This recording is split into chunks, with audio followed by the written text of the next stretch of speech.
Sir ఏ కాంటెక్స్‌లో అని ఉండొచ్చు? వస్ పవన్ కళ్యాణ్ వస్తే ఒక నమస్కారం, రాకపోతే రెండో నమస్కారం అని చెప్పి. ఏ కాంటెక్స్‌లో అంటే ఆహ్, ముద్రగడ పద్మనాభం యాక్చువల్‌గా వైసీపీలో జాయిన్ అవుతాడని అప్పుడు వార్తలొచ్చాయి. నిజానికి పవన్ కళ్యాణ్‌కి వ్యతిరేకంగా ముద్రగడ పద్మనాభం లెటర్లు కూడా రాశాడు. వ్యతిరేకంగా. అట్లాగే చంద్రబాబుకి లెటర్ రాశాడు. ఆయన ముందు నుంచి కూడా ఆహ్, pro YCP, anti TDP, anti జనసేనగా ఉంటున్నాడు ఆయన. కానీ సడన్గా ఏం జరిగిందంటే వైసీపీ ఆయన్ని పక్కన పెట్టేసింది. దానికి ప్రధాన కారణం వైసీపీ నుంచి ఏం చెప్తున్నారంటే ముద్రగడ పద్మనాభానికి 3 సీట్లు ఇవ్వాల్సిన పరిస్థితి. ముద్రగడ పద్మనాభంకి ఇవ్వాలి, వాళ్ళ కొడుకు చిన్న కొడుకు గిరికి ఇవ్వాలి, వాళ్ళ భార్యకి ఇవ్వాలి. కనీసం 2 సీట్లు అడుగుతున్నారు. సో అది ఇబ్బందిగా ఉంది. అంటే ఆ 3 కూడా గెలిచే పరిస్థితి ఉంటేనే కదా వైసీపీ ఇస్తుంది. సో ఆయనకి ఖచ్చితంగా ఒక కాపు నాయకుడిగా గుర్తింపు ఉంది. ఆయనకంటూ ఒక ఇండిపెండెంట్గా ఉంది. కానీ ఆయనతో ప్రాబ్లం ఏంటంటే ఆయన ఏ నిర్మాణాల్లో కూడా ఇమడలేని వ్యక్తిత్వం ఉంది ఆయనకి ముందు నుంచి కూడా. ఆయన మారని పార్టీ లేదు ఆయన. అన్ని పార్టీలు మారిపోయాయి. సో అందువల్ల ఆయన్ని డీల్ చేయడం పార్టీలకి చాలా ఇబ్బంది అవుతుంది. దాంతో వైసీపీ వాళ్ళు ఆయన ఉంటే వచ్చే లాభం కంటే లేకపోతేనే బెటర్ అన్న పరిస్థితుల్లో వాళ్ళు వదిలేశారు. దాంతో ఆయనకి ఇంకా గత్యంతరం లేకుండా ఇంకా ఆల్టర్నేటివ్ ఉన్నది ఏంటి? తెలుగుదేశం, జనసేన, బీజేపీ. బీజేపీలోకి వెళ్ళే పరిస్థితి కష్టమే కొంచెం. బీజేపీ వాళ్ళు కూడా ట్రై చేస్తున్నారని చెప్తున్నారు. సో ఈ లోపల తెలుగుదేశం వాళ్ళు ట్రై చేశారు. కాకపోతే చంద్రబాబు కూడా ఆయన్ని తెలుగుదేశంలో తీసుకుంటే ఇబ్బంది అని చెప్పి జనసేనకి రికమెండ్ చేశాడని చెప్తున్నారు. సో దాంతో జనసేన నాయకులు కొంత బొలిశెట్టి వీళ్ళు వెళ్ళి కలిశారు ఆయన్ని. కలిసి కాకపోతే ఆయన పెద్ద ఆయన కాపును కమ్యూనిటీలో ఒక పెద్ద తల కాబట్టి ఆయన్ను మనం పోయి ఆహ్వానించడం కంటే పవన్ కళ్యాణ్ వచ్చి ఆయన పిలిస్తే గౌరవం ఉంటుంది అన్న పద్ధతిలో పవన్ కళ్యాణ్ కూడా నేను వస్తానని చెప్పాడు. ఒక 2-3 రోజుల్లో పవన్ కళ్యాణ్ వస్తాడు మీ దగ్గరికి, మీ ఇంటికి వచ్చి తను ఆహ్వానిస్తాడన్నారు. అంతా అయిపోయింది, ఈయన జనసేనలోకి వెళ్ళిపోతున్నాడు అని అన్నారు. కానీ ఆ తర్వాత 1 మంత్ దాటింది ఇప్పుడు ఇది జరిగి కూడా. 1 మంత్ దాటితే ఇప్పటివరకు పవన్ కళ్యాణ్ వెళ్ళలేదు.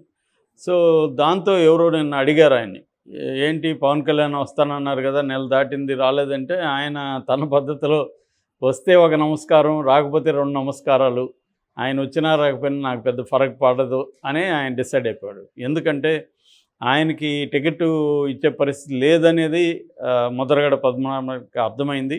ఎందుకంటే పవన్ కళ్యాణ్ కూడా ఆయన్ని భరించే పరిస్థితి లేదు. పవన్ కళ్యాణ్ మామూలుగానే తనకి ఈక్వలెంట్ కానీ లేకపోతే కొంత నాలెడ్జ్ ఉన్న వాళ్ళని ఎవరు భరించడు పవన్ కళ్యాణ్ అని అందరూ చెప్తారు. పవన్ కళ్యాణ్ దగ్గర పనిచేసి బయటకు వచ్చిన వాళ్ళందరూ కూడా ఆయనకి వ్యతిరేకంగా మాట్లాడినా, భిన్నంగా మాట్లాడినా, ఏదైనా ఆర్గ్యూ చేసినా ఆయనకి నచ్చదు. అది అలాంటి వాళ్ళని దూరం పెట్టేస్తాడు అని మాట్లాడు. చాలామంది లీడర్లకి ఈ స్వభావం ఉంటుంది.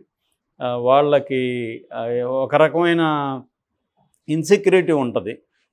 పవన్ కళ్యాణ్కి ఉండడంలో ఆశ్చర్యం కూడా లేదు. ఎందుకంటే వాళ్ళ అన్న పార్టీని చూశాడు. చాలామంది వచ్చి వాళ్ళ అన్న పార్టీని నాశనం చేశారని ఆయన నమ్ముతుంటాడు. ఎందుకంటే వాళ్ళ అన్న చిరంజీవి గారికి ఏంటంటే ఒక మృదువైన స్వభావం. ఆయన హార్ష్గా ఎవరితో మాట్లాడలేడు. రెండోది మొహమాటం ఉంటుంది వాళ్ళ అన్నకి. అది కూడా పవన్ కళ్యాణే చెప్పాడు కూడా, బాలకృష్ణ దీంతో చెప్పాడు. సో అన్స్టాపబుల్ షోలో చెప్పాడు. సో ఆ మొహమాటం వల్ల ఆయన నిక్కచ్చిగా అభిప్రాయాలు నో చెప్పాల్సిన దగ్గర నో చెప్పలేదు. దానివల్ల అనేక ఇబ్బందులు వచ్చాయని. సో ప్రజారాజ్యం నుంచి ఆయన నేర్చుకున్న గుణపాఠం ఏంటంటే మనమే కమాండింగ్గా ఉండాలి, ఇంకెవరిని కూడా దగ్గరికి రానివ్వకూడదు, తగున డిస్టెన్స్లో పెట్టాలి అనేది ఆయన నేర్చుకున్నాడు. మంచి చెడ్డ అనేది పక్కన పెడితే ఆయన ఎంచుకున్న మోడల్, ఆయన అనుభవం అది. ఆయన డీల్ చేయగలిగిన పరిస్థితి అది. కొంతమంది డీల్ చేయగలరు. చంద్రబాబు అనుకో డీల్ చేయగలడు, ఎలాంటి జగన్ అనుకో డీల్ చేయగలడు, కేసీఆర్ డీల్ చేయగలడు. వీళ్ళు కూడా ఒక రకమైన నియంత్రణలాగే ఉంటారు. కానీ ఎక్కడ ఎంత టీం వర్క్కి ఎంత స్కోప్ ఇవ్వాలి, ఎంత ఇవ్వకూడదు వీళ్ళకి తెలుసు. అంటే అభిప్రాయాలు మాట్లాడడానికి చాలాసార్లు స్కోప్ ఇవ్వచ్చు. ఇప్పుడు చంద్రబాబు మీద కూడా విమర్శలు ఉన్నాయి.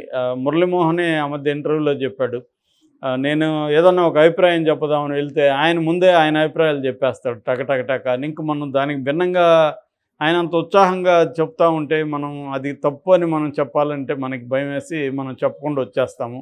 ముందు అసలు మనల్ని మాట్లాడనివ్వాలి కదా అనేది ఆయన కూడా విమర్శించాడు. ఇక్కడ మోడీ ఒక్కరికే వినే శక్తి, వినే పవర్ ఉందనేది అందరూ చెప్తారు. మోడీ చాలా ఎదుటివాడు మాట్లాడుతుంటే వింటాడు, listening power. Even Amit Shah కూడా నా మొత్తం లైఫ్లో మోడీ లాంటి లిజనర్ని నేను చూడలేదని చెప్పారు. అయితే మోడీలో ఇంకొక ఇదేంటంటే పవర్ ఏంటంటే ఆయన చెక్కమొహం వేసుకొని వినగలడు. అంటే ఎటువంటి ఎమోషన్స్ లేకుండా ఎదుటివాడు వింటాడు. దానివల్ల చెప్పేవాడికి ఏం ఫీలింగ్ వస్తుందంటే మనం చెప్పేది తనకి నచ్చుతుందా నచ్చలేదా అనేది తెలియదు, కన్ఫ్యూజన్ ఉంటుంది. ఈ కన్ఫ్యూజన్ ఉంచుతాడు మోడీ. అంటే తన అభిప్రాయాన్ని వినాలనుకుంటాడు, అట్ ద సేమ్ టైం తన రియాక్షన్ని అతనికి తెలియకూడదు అని కూడా అనుకుంటాడు మోడీ. అది చాలా అంటే ఒక నాయకుడికి ఉండే లక్షణాల్లో లిజనింగ్ అనేది వెరీ ఇంపార్టెంట్. అంటే పార్టీలో క్యాడర్ కావచ్చు, పార్టీలో ఇతర నాయకులు వాళ్ళ అభిప్రాయాలు ఏంటి అనేది తెలుసుకోవాల్సిన అవసరం ఉంటుంది. విన్నాక డిసిషన్ ఇదే కావచ్చు, కానీ ముందు అసలు వినాల్సిన అవసరం ఉంటుంది.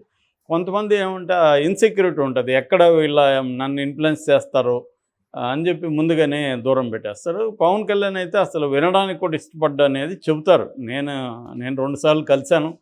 నేను కలిసినప్పుడు ఆయన విన్నారు. అంటే నేను కంటే మా ఫ్రెండ్ చంద్రశేఖర్ ఆయన చనిపోయారు, ఆయన మాట్లాడారు.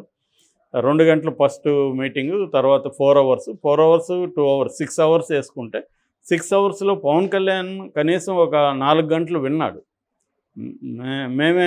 మేమంటే నా ఫ్రెండే ఎక్కువ మాట్లాడాడు.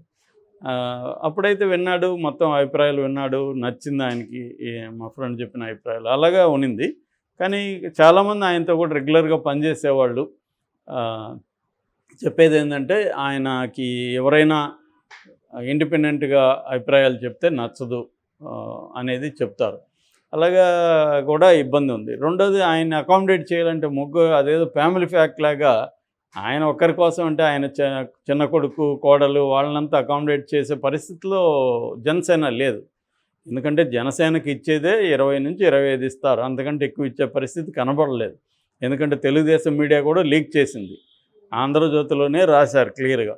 ఆయన 20 ఇస్తానన్నారు చంద్రబాబు, ఆయన 30 అడిగారు, ఫైనల్గా 28 అన్నా ఇవ్వండి అన్నారు. 25 వరకు చూద్దాంలే, ముందు 20 తీసుకోండి, 5 తర్వాత చూద్దాం అన్నాడు చంద్రబాబు అన్న ఇది రాశారు. ఏదేమైనా 25 మ్యాక్సిమం ఇచ్చే అవకాశమే కనిపిస్తూ ఉంది.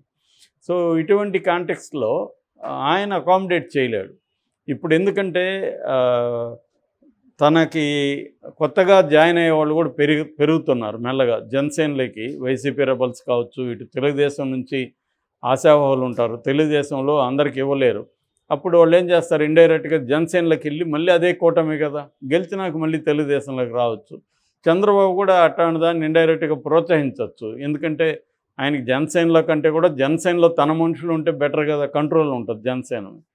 చంద్రబాబు వ్యూహంలో ఇది ముందు నుంచి కూడా ఉంది. బీజేపీలోకి కూడా 2014లో కూడా తన మనుషులను పంపించాడు. కామినేని శ్రీనివాసరావు అలాంటి వాళ్ళు, ఆయన వెళ్ళిన వాళ్ళు మళ్ళీ వాళ్ళకే మినిస్టర్లు, ఆ కోటాలో కూడా తన మనుషులకే మినిస్టర్లు ఇచ్చాడు. ఇదంతా రాజకీయాల్లో ప్రతి పార్టీ కూడా ఇతర పార్టీలని కంట్రోల్ చేయాలనుకుంటుంది. వీలైనంత వరకు వీలైతే కంట్రోల్ చేస్తారు. అంతేగాని నేను చాలాసార్లు చెప్పాను, రాజకీయ పార్టీలకి ఇవాళ విలువలో ఇంకోటో సిద్ధాంతమో అది మాట్లాడుకొని వేస్ట్. గెలుపు ముఖ్యం. గెలవాలంటే తమ కంట్రోల్లో ఉండాలి. గెలిచిన తర్వాత కూడా ప్రభుత్వం ఒక స్టెబిలిటీ ఉండాలంటే తమ కంట్రోల్లో ఎమ్మెల్యేలు ఎక్కువ మంది ఉండాలి. లేదంటే ఎప్పటికైనా అది ఒక భయానకమైన పరిస్థితి ఉంటుంది.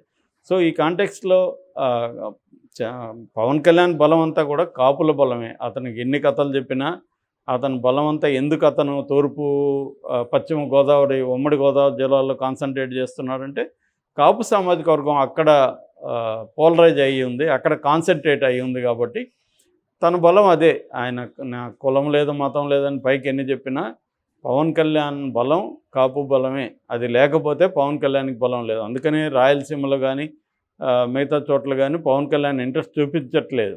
ఎందుకంటే అక్కడ తను గెలిచే పరిస్థితి లేదు. ఒక్క తిరుపతి మాత్రమే ఆలోచిస్తున్నాడు, ఎందుకంటే గతంలో చిరంజీవి గెలిచాడు కాబట్టి. సో ఈ కాంటెక్స్లో ముద్రగడ పద్మనాభం ఇలా చెప్పడం అనేది కొంత ఇబ్బందికరమైన జనసేనకి.